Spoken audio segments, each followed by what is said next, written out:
With traveling abroad and meeting new people, I am always grateful for the amount of kindness and warmth that I'm shown. Due to the amount of horrible things that have happened in the world, my awareness for the potential for imminent threat is always near. Maybe it's my vibe, or maybe it's my willingness to openly engage strangers. Either way, I find myself having the best experiences despite my concern. At the end of July, I returned to Roanoke, Virginia from studying abroad in Bulgaria. The trip took 23 hours. It required 2 trains, 2 planes, and transported me through 5 cities. At the end of this long and extremely exhausting journey, I found myself faced with a quite inconvenient situation. My fucking car wouldn't start. So, think about it. Here I am, a queer black man in a dark parking lot on a secluded university campus at 1 a.m. on a Sunday morning in the middle of Trump land, trying to start my recently purchased 2016 Chevy Malibu. When you think about it, it almost seems like it's a setup for a Jordan Peele movie, and everything in my being was saying, get out, right? But luckily I had 2 friends, Brianna and Ellington, and they offered me a jump. And I'm so grateful for the support of my friends, but let me tell you, it did nothing, and I do mean absolutely nothing, to soothe my feelings of stress and frustration. So after about 30 minutes of playing with red cords and black cords, we realized that a jump start was not going to be the solution to my car troubles. So I sent Bree and Ellington on their way and reassured them that, hey, you know, I'm good, I got this, I'm a tough guy, right? Not true. I'm stressed out. And here's a side note. When I'm stressed, I typically send people away because I don't like the feeling of being watched while I process. I find it uncomfortable. So at this point, I am beyond over it, and I'm thinking, what do I do next? What do I do next? And then I remember I have roadside assistance, and thank God I did not cancel my OnStar because I almost did. So I called OnStar, and they informed me that the tow truck was going to be ridiculously long. And I'm thinking to myself, I just cannot wait. All I want to do is get to my hotel, indulge in some adult stress relievers, and go to bed. So I decided not to go through with the tow truck, and I caught me a lift to my hotel so that I could get some sleep, because I knew I would have to deal with it when I woke up. So later at 10 a.m., I wake up and I'm ready to go. I switched my hotels. I'm on the phone with family and friends, updating them about, you know, what's going on with my travels, all of the delays. And then I realized it's Sunday. All of the car places are closed. When I tell y'all, heated doesn't even begin to describe the emotion that I was feeling. But I persevere, I keep looking, and eventually I find Firestone, which is similar to like a Midas or a Grismer's or something like that, and they're open on Sundays. So now my mood is starting to lighten up. I'm like, okay, cool, we can make this happen. I can get my car in, they can have it out by Monday morning, Monday afternoon at the latest, and I could be on my way. I'm on the phone with the representative, and they let me know that, no, we actually can't get you in until Monday. Let me tell y'all why this is so stressful. I was supposed to start a new position at my job on Tuesday. It's Sunday. I'm 400 miles away. I have exceeded my spending funds on extra hotel rooms and lifts. But what can you do? You have to abide by the rules. So I let it go. 11:30 a.m. rolls around. I check out of one hotel. I move to the next hotel. And when I get to this hotel, I walk in and I see these 2 beautiful black women standing at the bar. One who I'll call Goldilocks. She has shoulder-length locks. They had gold tips, caramel skin. She wore glasses and she was tending the bar.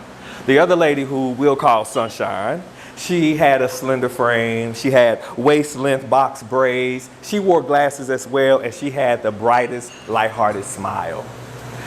Watching them and seeing the joy that they had, I was like, man, I just want some of that in my life. Anyway, I go in, I get my hotel room key from the receptionist, and I make my way up to the room so that I can decompress from all of the unfortunate events that I have faced throughout the day. Once I was in my room, I got onto the gay social apps. The gay social apps to look for me some of those adult stress relievers that I told you about. And when I say adult stress relievers, I really mean some herbal essence and maybe some company. All right? And here's a side note about the gay apps. They are not just for hooking up. When you open up one of those apps, you are opening yourself to engage with interesting, resourceful human beings inside of the LGBTQ communities. And I'm talking doctors, lawyers, educators, politicians, you name it, it's there. So I digress. Fast forward a couple of hours, with no luck, no herbal essence, no company, I decide to get up and get dressed. I leave my hotel room and I'm walking to the elevator and I have on my tan Reeboks, my skin tight black jeans, and my cream colored loose fitting cotton shirt with my gold accessories. I feel like the baddest bitch and you can't tell me nothing. Okay, I hop on that elevator, I ride it from the third floor down to the first floor, and I steps off and I proceeds to the bar. In the distance, I see Goldie, and she is tending to other guests and she is stacking up her stemware. Sunshine is deeply engaged inside of her computers, typing away, and I'm a-strutting. I get to the bar. Meanwhile, the whole time I'm in this interaction, I'm still on Jack, I'm still on Grindr, I'm still on Sniffy, still trying to find my adult stress relievers. Back in, I sit down at the bar and Goldilocks introduces herself, and she asks me what I would like to drink, and I tell her I would like a double shot of Reposado tequila, muddled with limes, with a splash of Rose's lime shaken over ice. I can be really particular about my cocktails. And then ping, my phone goes off. A man hits me up on Grindr who's seemingly well poised, and he's offering me everything that I said I want, company and herbal essence, so I'm excited. Goldie and Sunshine happen to notice the change in my disposition, and then they start teasing me, and Goldie says, I know that face. You find what you're looking for? And before I could answer, Sunshine steps in, laughing hysterically, and she says, looks that way. At this point, we are all busting out laughing. We are just really in the moment. And then I realize, homeboy isn't hitting me up. So I check my messages again, and then he finally responds. And I'm like, yes, okay, so I'm about to get everything that I've been, wishing for. But then he asks me this question, which I was like, ooh, here we go. He asked me if I was into chubby men. And I told him, absolutely, yes. I adopted the logic of King George, the soul blues singer. A little weight don't bother me. However, I do expect for you to be equipped for the job. And before anybody says anything, I know that there's a saying. It's not about the size of the boat, it's the motion in the ocean. And I said that is true. However, you wouldn't ask for a canoe to travel across the Atlantic. I digress. So, after I tell him this, I am deeply enthralled with my good homegirls Goldie and Sunshine, and we're laughing. I'm giving Sunshine a play-by-play about what's happening with my life and the Grindr man. Look back down at my phone again, no response. It makes sense. We're not compatible in that way. However, I still can't help but to feel disappointed simply because 85% of the reason I got on the app in the first place was to find some herbal essence, and guess what? Now he's flaking out on me because I don't find him attractive. But there's always a ram inside of the bush. What seemed like a disappointment for me actually turned out to be to my benefit.